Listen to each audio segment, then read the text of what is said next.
બાળ દોસ્તો, કેમ છો? મજામાં ને? આપણે ગુજરાતીનો ત્રીજો એકમ હું પતંગિયું મારા પિલ્લુનું એ શીખીએ છીએ, ખરું ને? આપણે એની શરૂઆત કરી સરસ મજાનું ગીતનું ગાઈને, અને પછી નીચે સરસ મજાના પતંગિયાના ચિત્રો ચોરસમાં દોરેલા છે. મેં તમને વાત કરી હતી કે એ ચિત્ર તમારે પૂર્ણ કરવાના છે. તો તમારું પુસ્તક જ્યારે તમારા હાથમાં આવે ત્યારે તમે એને પૂર્ણ કરજો. આજે આપણે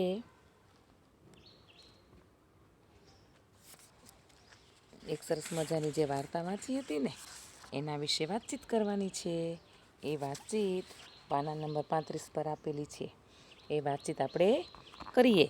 આ વાતચીત છે એ તમે તમારા ઘરના સભ્યો સાથે પણ કરી શકો છો અને જવાબ મેળવી શકો છો. તમે 2-3 દોસ્તારો સાથે બેસીને પણ આવી વાતચીત કરીએ તો મજા પડે, ખરું ને? તો આપણે આ વાતચીતના જે મુદ્દા છે 1 થી 6 એ આપણે જોઈએ કે વાર્તામાં શું બન્યું ત્યારે તમને સૌથી વધુ મજા પડી. તો કે વાર્તામાં જ્યારે ઈયળમાંથી કોશેટો બન્યો ને અને કોશેટામાંથી જ્યારે જીવડું બહાર આવ્યું ત્યારે મજા પડી. તમને પિલ્લુની ચિંતા ક્યારે થઈ? તો તમે કહેશો કે પિલ્લુની ચિંતા અમને ત્યારે થઈ કે જે જીવડું બહાર આવ્યું ને એની પાંખો ચોટેલી હતી ત્યારે ચિંતા થઈ.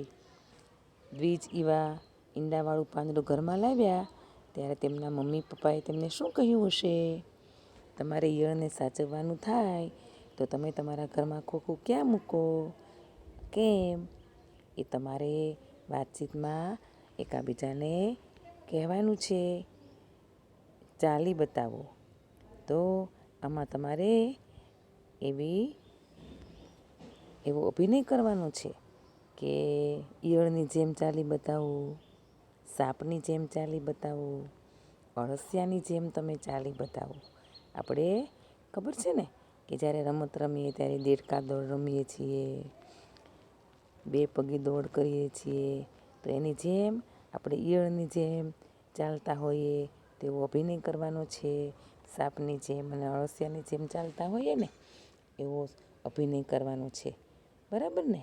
હવે 6, પગ ગણો. તો કીડી તમે જોઈ હશે, તો આ કીડીના પગ કેટલા છે એ તમારે ગણવાના છે. અત્યારે ચોમાસું છે ને તો મંકોડા ખૂબ જ જોવા મળે છે.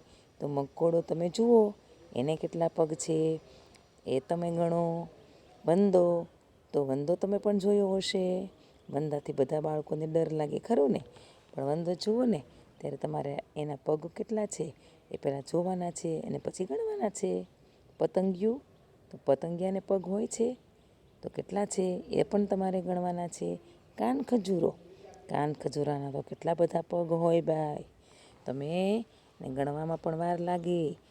એ તો દોડતો કાન ખજૂરો હોય તો આપણે કેવી રીતના ભાઈ એના પગ ગણી શકીએ? તો આપણે એના પગ ગણવાના છે. હવે નીચે તમારા નાક અને મોં આગળ રૂમાલ રાખો. આપેલું વાક્ય ખરું હોય તો ખાંસી ખાવ, ખોટું હોય તો છીક ખાવ, બરાબર ને? આ તમારે એક રમત રમવાની છે. પતંગિયાના ઈંડા લખોટી જેવડા હતા તો શું આવે ભાઈ? એ ખોટું છે, તો છીક ખાવાની છે. મીઠા લીમડા પર ઘણા બધા પતંગિયા હતા, એ સાચું છે કે ખોટું? એ પ્રમાણે તમારે ખાંસી ખાવાની છે અથવા તો છીક ખાવાની છે, એ તમારે કરવાનું છે. વાંચો, શોધો, વિચારો અને લખો. ત્યારે તમને શું થાય? કૌંસમાંથી વિકલ્પ પસંદ કરીને ખાલી જગ્યામાં પણ લખવાનું છે. જુઓ, પંખો ચાલુ હોય અને કબૂતર ઓરડામાં આવી જાય તો તમને શું થાય? તો કે ચિંતા થાય. વાંદરાઓનું ટોળું અચાનક આવી જાય ત્યારે ગભરાઈ જવાય. તમે માળો લટકાવો પણ ચકલી રહેવા ન આવે ત્યારે ઉદાસ થવાય. અંધારી રાતે આકાશમાં તારા જોઈએ ત્યારે કેવું જોરદાર!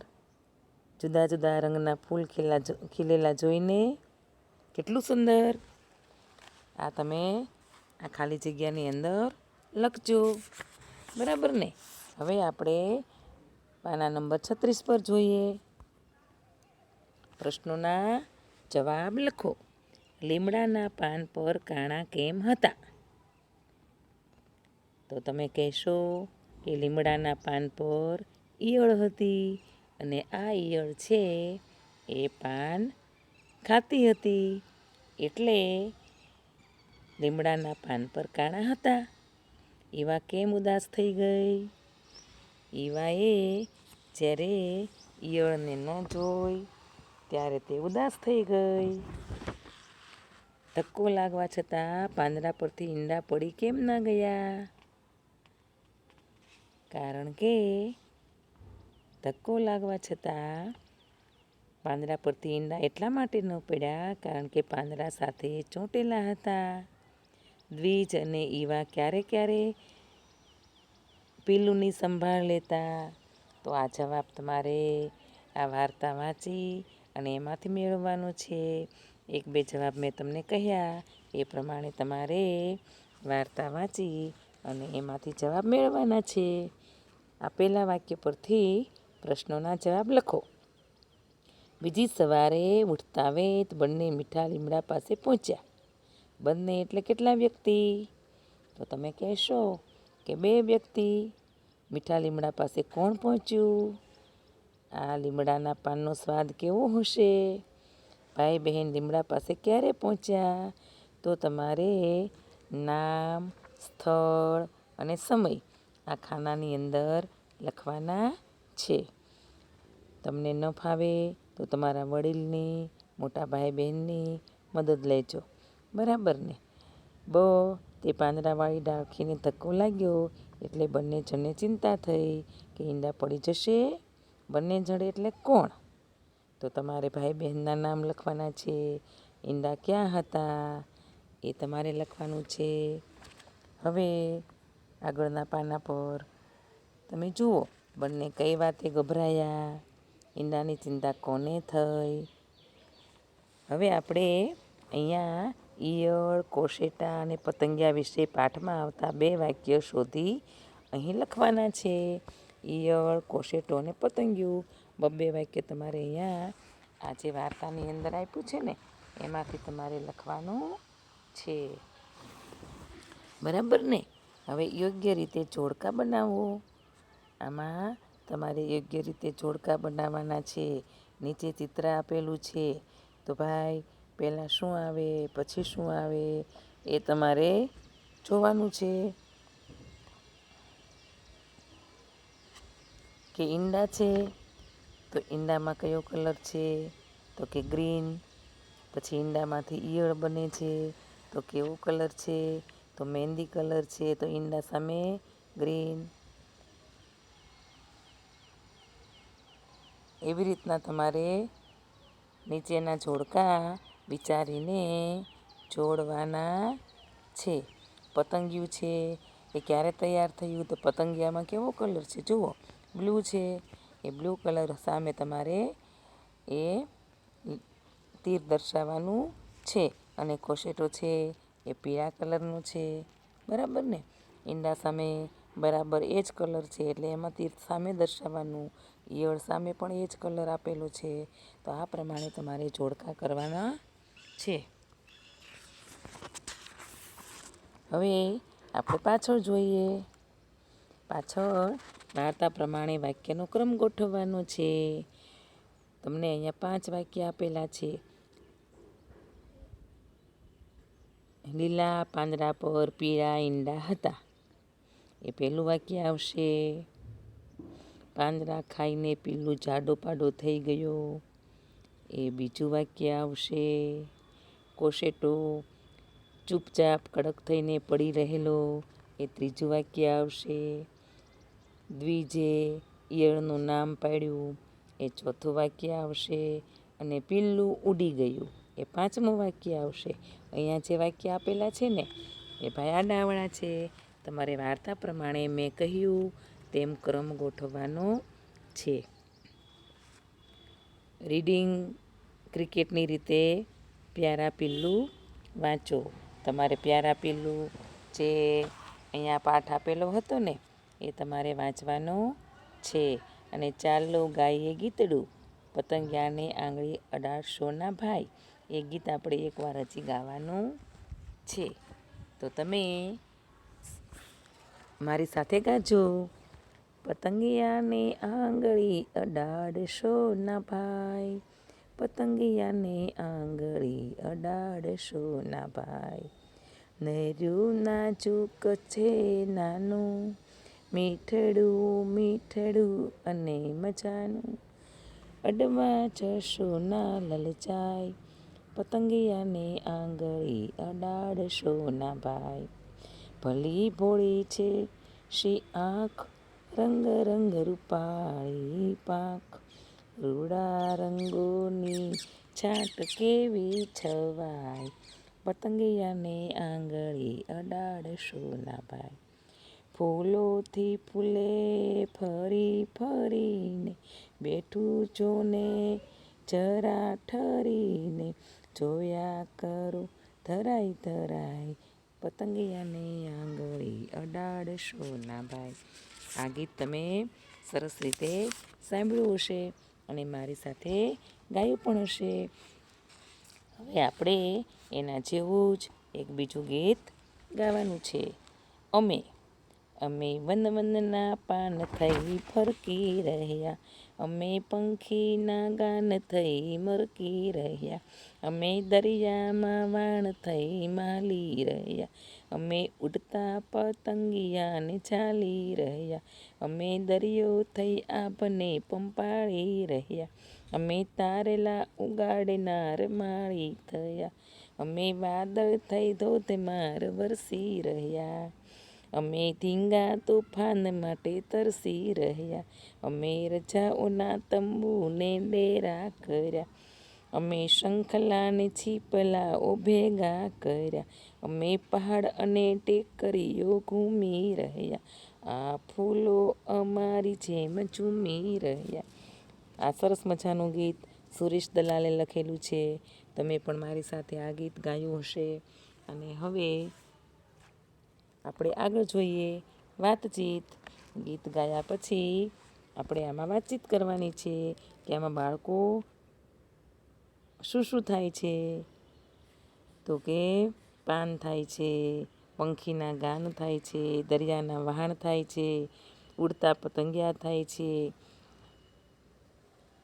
અને આભ થાય છે, માળી પણ થાય છે, અને વરસાદ થાય છે.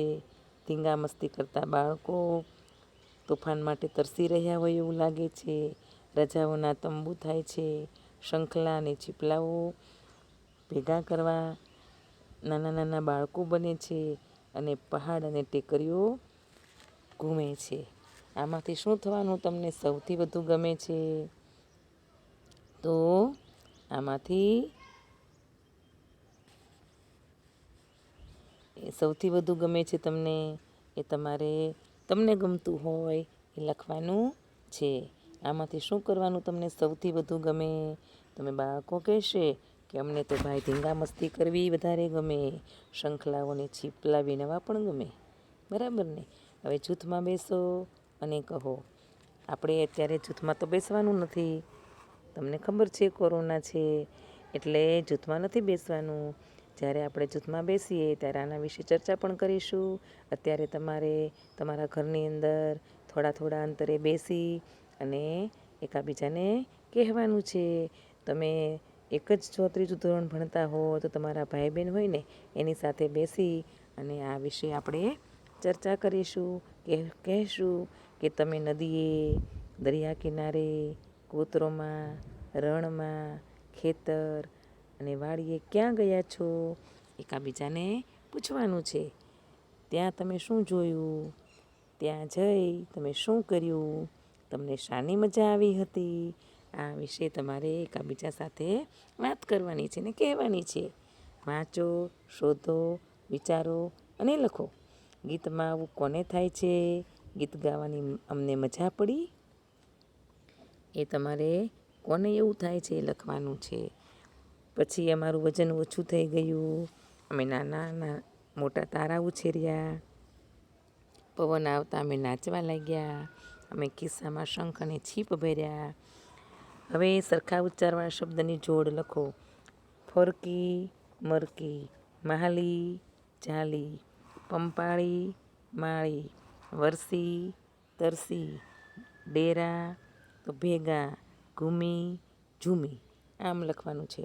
બરાબર ને? હવે ખાલી જગ્યામાં તમને બરાબર લાગે ને તે શબ્દ મૂકી આ પંક્તિઓ તમારે પૂરી કરવાની છે. અમે ધૂળ બનીને ઉડી રહ્યા, સૌની આંખમાં જઈને. શું આવશે આમાંથી ભાઈ? સૌની આંખમાં જઈને બેસી રહ્યા, એ આવશે. બરાબર ને?